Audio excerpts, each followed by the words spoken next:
Not only do we incarnate on Earth, but we also simultaneously incarnate on other Earths throughout the universe. God, the black person, is not restricted to one location. Our incarnations transcend both time and space. At the conclusion of the universe, when every Earth that can be inhabited will be inhabited, there will be over 125 billion trillion inhabited Earths in the universe, each one having a population of 1,008,000,000 black people, all of whom are the incarnated personalities of the B8M original gods. That is you and me and every black person on Earth. We have already explained that physics and astronomy are the same. The first deals with atoms and electrons, while the latter deals with stars and planets. Atoms and electrons are tiny stars and planets, not metaphorically, but in actual fact. They are the star systems of the previous universe that became the seed that gave birth to the present universe. That is how God expands his mind outside of eternity and simultaneously increases the creation. Not by a big bang, but as naturally as a flower grows from a seed. The law of creation is, as above, so below.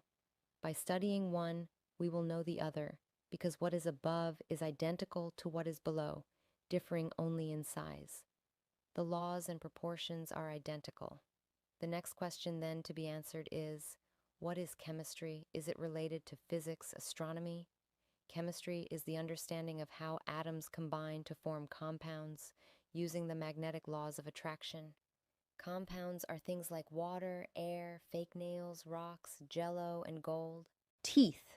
They are all made of atoms combining or compounding with each other according to two basic laws of attraction, called the first magnetic law of attraction and the second magnetic law of attraction. Between spirituality, history, and African heritage.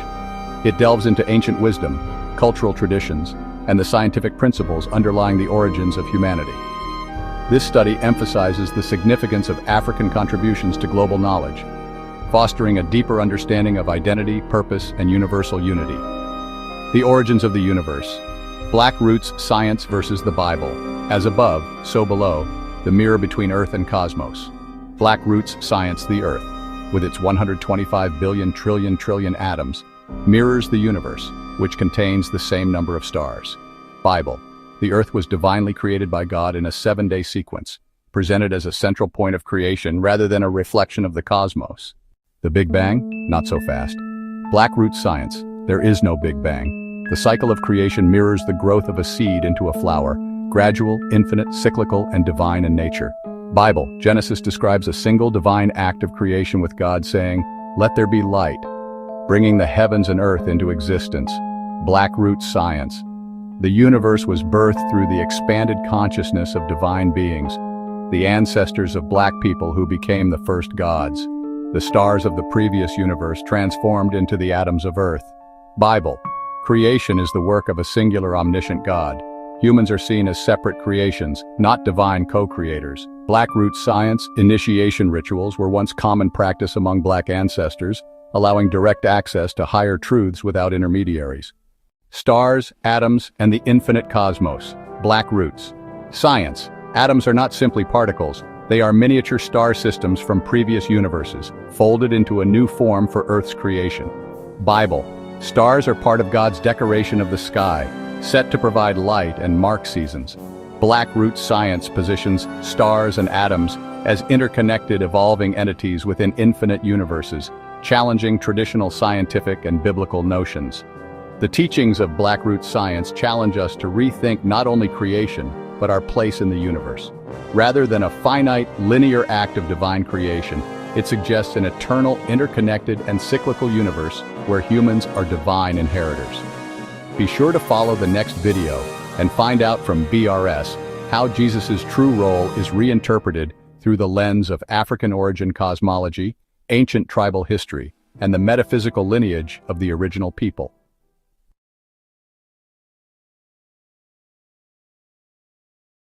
What causes sickness? Are there separate causes for every illness, or is there one genetic reason why people become ill? This may sound strange to most people, But among the people of the Black nation in their natural environment, there is no sickness. Sickness did not exist before 6,000 years ago and will cease to exist after the end of this cycle. All sickness is caused by neglecting some aspect of your character. That will sound even stranger to all modern people who have been raised and educated to believe in the physical causes of illness alone. Every illness is related to some aspect of your character. The body is the unity of all aspects of character, and neglecting one or more of them results in illness in the corresponding part of the body.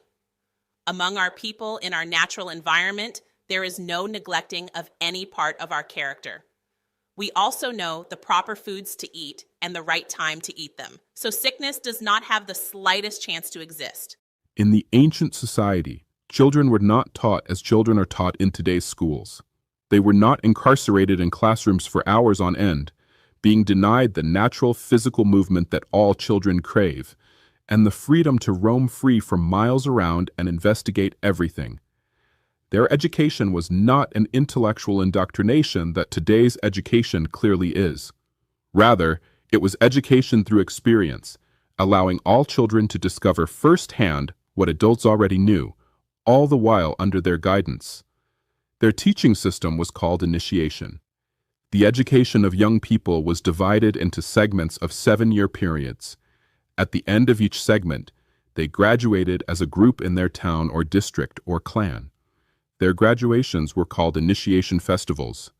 They were large feasts with music and dancing, and the entire clan was invited. They were taught biology from the age of about 7. The first lesson was to teach them the definition of biology.